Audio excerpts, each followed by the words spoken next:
When you then went to the UFC after Pancras, what was that experience like for you? I mean, that was a really big fight. You obviously got the title. And then what has been your opinion to watch the UFC evolve after that?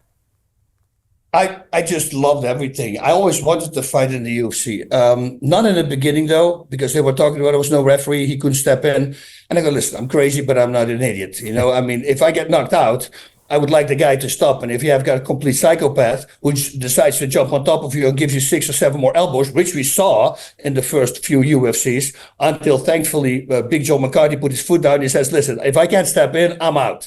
And they knew they needed John because he made a lot of rules. He actually came up with mixed martial arts, the term. He did a lot for the sport. And thankfully, they listened to him. And that was the moment they said, okay, now sign me up. Now I would love to fight in the UFC. Like all these guys were talking about, oh, I would like to die in the ring. Not me. I have a beautiful family. If there's a possibility I'm going to die, I'm going to tap. That's what I'm going to do. So I'm not that big of a tough guy, but that's stupid to me. That's stupid. But, it was just finally in the UFC. And my biggest thing, and this is a true story, the reason I wanted to fight in UFC, but this sounds crazy, was the theme song. I wanted to come up with the theme song. I thought it was so badass from a video game. Bah, bah, bah, bah, bah, bah, bah, bah. And it was so cool, the original version. I go, man, how cool would that be? So I called the UFC and I said, I have a 30-second clip that I want to play before you guys do the thing. He says, we can do it. I said, what is the clip? I say, it's the three tenors. And the three tenors, there are singers Pavarotti, Luciano, and Bocelli. They would go, I like to be in America. Da, da, da, da, da, da, da, da. I'm like, let me do that 30-second clip and then do it. I think it's going to come over really well for the people. He says, it will come over really well, but we cannot do that right now. So unfortunately, I couldn't do that one. You commentated for Pride for a number of years, and I was watching Pride probably before I got into the UFC. Again, before the UFC got big and bought Pride, you could argue the better fights were in Pride, the better looking fights. It was more of a premier organization. Talk to me about your time when you were there, witnessing the legends of Pride, from Fedor to the Nogueira brothers to Vanderlei Silva to Rampage Jackson. I mean, it really was the premium, maybe still the premium of all time organization for the size of the shows and the characters. I mean, it was like a superhero movie. What was that like, Bas?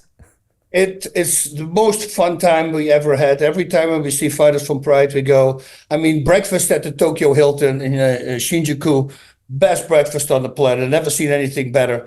Everything you want is there fresh, whatever you want. So you have to understand, if you come from America, you go to Japan, the jet lag makes you wake up very early.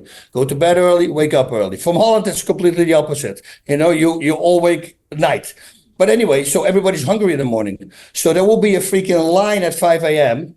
To waiting for the people to open. And all these fighters would sit at one table and there will be cracking jokes. And, the camaraderie among the fighters, it's a 2-hour laugh fest. And that's how you start your day. It was just insane. And then I started training Mark Kerr. And then Mark Kerr became big in Pride Fighting Championships. And then one day I'm sitting backstage and there's this fight going on. And I go, oh, look, he's going to knee bar him. And then the people from Pride were sitting with us. He says, what do you mean? He's not putting a knee bar. I said, I'll give it 10 seconds. And then in 10 seconds, the guy rolls into a knee bar. And they go, how did you know that? I go, well, he was setting it up, And then I pulled another one with I think it was a reverse figure 4. I said, oh, he's going to reverse figure 4 him. Same thing. They said, but he's not doing it. I said, give it 10 seconds. Boom. Happened again. Now they came to me and they said, hey, in 2000, our show, the tournament, we're going to broadcast it live to America. Do you want to be our commentator? That's literally how I got the commentating job. And then this is also a true story. This you can see how a knucklehead I am. I had no clue we had to wear a suit. I never paid attention to commentators. I thought, oh, they open the show, it's a voiceover in the background, whatever. I never really dove into it. So when I arrived at the bus to go to the event, they go like, oh, you already put your suit inside? They go, suit. And they started laughing. They thought I made a joke. I go, no, I'm serious. I say, and I was wearing a Hawaiian shirt with shorts and flip-flops. And they go, are you serious? I go, nobody told me to bring a suit. But what happened was, now we had to come up with something else to open the show. So what happened was Steven Quadros in the beginning, he was with me, and he will do the opening in the show, in the arena, and he would throw back to the back where I was sitting with like 12 guy shots who were fatting me down, feeding me grapes, and I was talking these walls. So yeah, I got these 11 guys surrounded me, but you know me. Oh, hey, Steven. And then I would talk about the event that night. I would send it back to Steven. And then the people at home went like, oh my God, that was the best opening. So now we had to do it for every show. We had to create these really funny openings. But it started out as a necessity because this dumbass here forgot to bring a suit. That's crazy. I had no idea. But I remember you and Quadros and El Guapo, and it was a lot of personality. And then the size of those shows. I mean, you know, one of them you had 90,000 plus, and it's just a whole different crowd and all the different nationalities involved. It was just something special that was happening there. 45,000 people was considered a small show. That was the Saitama Super Arena when it didn't expand. When it would expand, it's like 48 and a half, I believe, they could fit in. But like Pancras, I thought at the Budokan, 15,000 people, that was considered a big show. But for them, 45,000 was not really that good. And then the packages they had, you saw that, which they never showed in America. And I always told them, I say, for the people at home, they will make a package of a fighter, of two fighters that go to face each other. And there was this one time, this package between Fedor Emelianenko and Mirko Cro Cop. And you see Cro Cop training in this high-tech gym like freaking Ivan Drago, and he's kicking the back, and then it goes to Russia.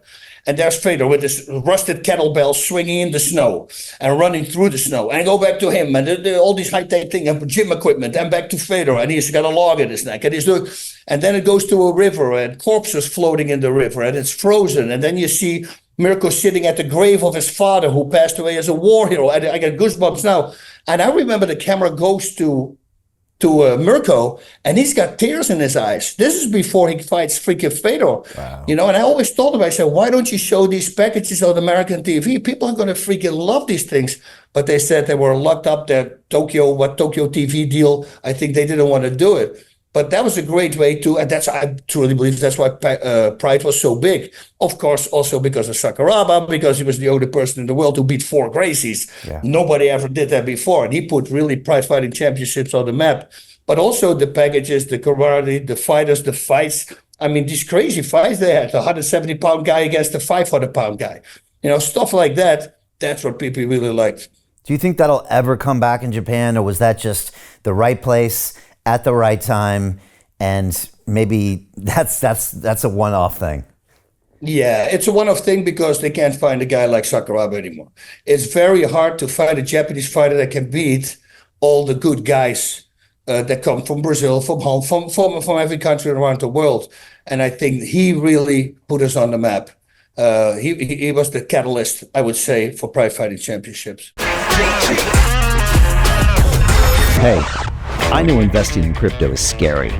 It takes a real leap of faith because there are so many scams, rug pulls, and bad actors out there. It's a dangerous business, which is why 95% of people lose all their money. Well, that's why I created the London Real Investment Club, so you can access the hottest deals on the planet and use the crypto bull market to create the generational wealth that you deserve. Join my team of over 100 people from around the world that are making millions of dollars behind the scenes investing in blockchain, AI, Web3 games, DeFi, Bitcoin, and more. Don't miss out. Click the link below to book a call with one of my team now. But hurry, this bull market will end soon. I know investing in crypto can be scary. That's why you gotta join the investment club. Pull the trigger. Let's do this.